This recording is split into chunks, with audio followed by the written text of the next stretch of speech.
Hi guys, I tells about anaemia. आज हम anaemia के बारे में जानेंगे। एनीमिया कैसे होता है, एनीमिया का कॉज क्या है, एनीमिया का ट्रीटमेंट क्या है, इसका साइन एंड सिम्टम्स क्या है।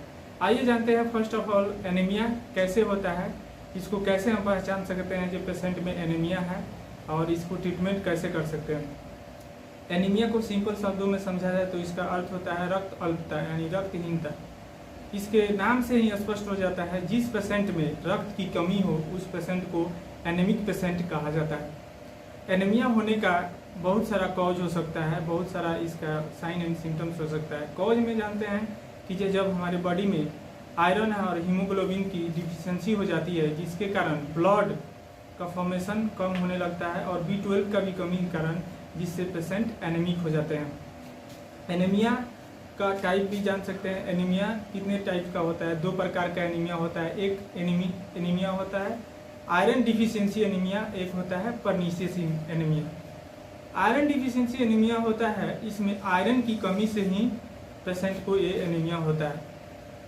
इस पेशेंट को आयरन सप्लीमेंट हमेशा लेते रहना चाहिए। जैसे अगर आप अपने फाइब्रस फ्रूट लेते हैं उसमें आयरन की कमी है, इसके कारण भी हो सकता है। और जो प्रेग्नेंट लेडीज है उसको भी आयरन की डिफिशियंसी के कारण एनीमिया हो सकता है। और फीमेल में अगर हमारे देश में देखा जाए चाहे वर्ल्ड में सबसे ज़्यादा फीमेल में ही एनीमिया पाया जाता है। और इंडिया में बात करें तो सबसे ज़्यादा फीमेल में ही। मेल में भी एनीमिया पाया जाता है। फीमेल में एनीमिया होने का कारण हो सकता है, बहुत सारा कारण हो सकता है। फीमेल में मेंस्ट्रुएशन साइकिल आता है, मेंस्ट्रुएशन साइकिल के दौरान फीमेल में ब्लड का लॉस होता है और उस कंडीशन में फीमेल अगर आयरन वाला डाइट नहीं लेती है, आयरन वाला सप्लीमेंट नहीं लेती है, तो उस कंडीशन में पेशेंट को एनीमिया हो जाता है।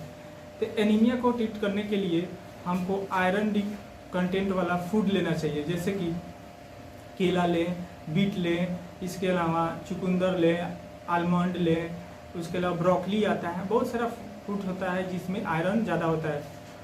स्पिनेच भी होता है जिसमें आयरन की मात्रा सबसे ज़्यादा होती है।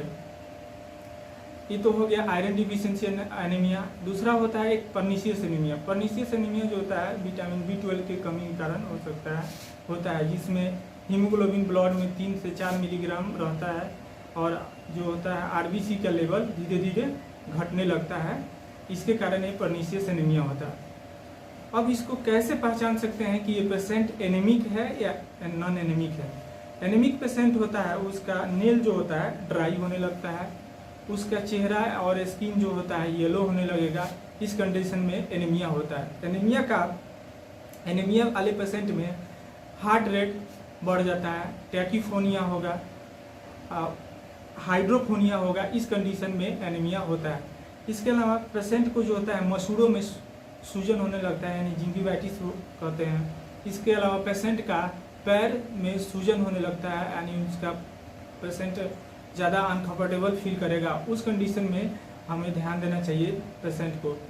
एनीमिक पेशेंट अगर इस बात को ध्यान नहीं देता है तो ये डेथ भी हो जाती है, कभी कभी ये डेंजरस हो जाता है पेशेंट के लिए।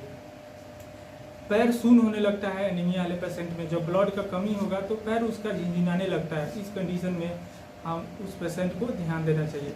जो नौसिया और वोमिटिंग की कंडीशन होने लगती है, एंग्जाइटी हो जाएगा, डिप्रेशन हो जाएगा, ये सब सिम्टम्स जो होता है एनीमिक वाले पेशेंट में होता है। मेन सिम्टम्स होता है कि उस पेशेंट का स्किन हो जाता है ड्राई। कुछ ऐसे कंडीशन होते हैं जैसे इमरजेंसी कंडीशन में ब्लड अगर ज़्यादा लॉस हो जाता है, जैसे एट ए टाइम डिलीवरी, उस समय भी हमको ध्यान देना चाहिए कि पेशेंट एनीमिक हो जाती है एट ए टाइम, क्योंकि प्रेग्नेंट लेडी ऑलरेडी हमारे देश में सबसे ज़्यादा आयरन की डिफिशियंसी होती है। और उस कंडीशन में प्रसव के कंडीशन में भी अगर ब्लड का ज़्यादा लॉस हो जाता है तो उस कंडीशन में ब्लड ट्रांसफ्यूजन इमीडिएट करना चाहिए।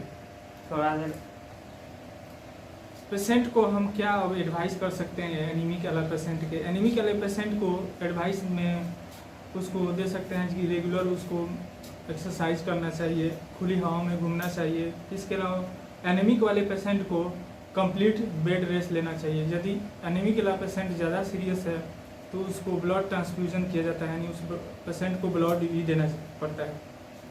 ट्रीटमेंट करने से पहले पेशेंट को देखा जाता है कि उस पेशेंट को कभी कभी किसी पेशेंट जो होता है आयरन की डिफिशियंसी नहीं है फिर भी उस पेशेंट को हीमोग्लोबिन की डिफिशियंसी नहीं है, फिर भी उस पेशेंट को ब्लड की कमी है।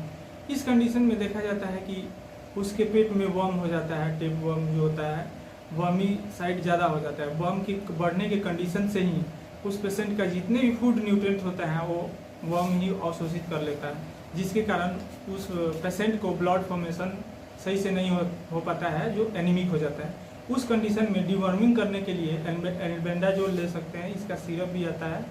और इस कंडीशन में अपना भोजन भी स्वच्छ रखें, फूड कंटामिनेटेड नहीं लें, जिससे वर्मिंग से बच सकते हैं। एनीमिक वाले पेशेंट होते हैं उनको इस बात को ध्यान देना चाहिए कि आयरन सबसे ज़्यादा ले, आयरन वाला सप्लीमेंट ले, जैसे फूड ही हो गया, ये प्राइमरी कंडीशन हो सकता है। सेकेंडरी होता है इन सभी सप्लीमेंट को लेने के बावजूद भी आयरन की पूर्ति नहीं हो पा रहा है, तो कुछ हम मेडिसिन प्रेस्क्राइब करते हैं, जैसे डेक्सोरेंज आता है। इसका दोनों फॉर्म होता है, एक टैबलेट फॉर्म भी होता है और सिरप फॉर्म भी होता है।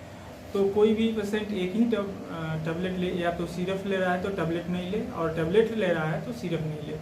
टैबलेट सिरप भी आता है, टैबलेट फॉर्म में भी आता है और सिरप फॉर्म में भी आता है। डेक्सोरेंज 2 चम्मच जो होता है, इसकी सिरप खाना खाने के आधा घंटा बाद ले, चाहे टैबलेट हो चाहे सिरप हो। इसके अलावा इंजेक्शन फॉर्म में आता है डेक्स्ट्रा आयरन आता है, इसको इंजेक्शन फॉर्म में लिया जा सकता है। ये इंजेक्शन विदाउट मेडिकल प्रैक्टिशन के सलाह के नहीं ले, क्योंकि ये हार्मफुल भी हो सकता है। इसको पहले देने से पहले सबक्यूटेनियस दिया जाता है, जो इसका साइड इफेक्ट आ रहा है कि नहीं आ रहा है। सीवियर कंडीशन होने पर पेशेंट को NS दिया जाता है और उसमें आयरन का इंजेक्शन भी दिया जाता है, जैसे फैक्लिन इंजेक्शन होता है।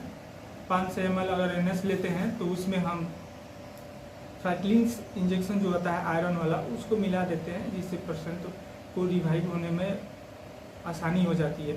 इससे पेशेंट बहुत जल्दी ही रिकवर हो जाता है एनीमिया से। यदि वीडियो अच्छा लगा है तो लाइक, शेयर एंड सब्सक्राइब करें। Thank you watching for this video.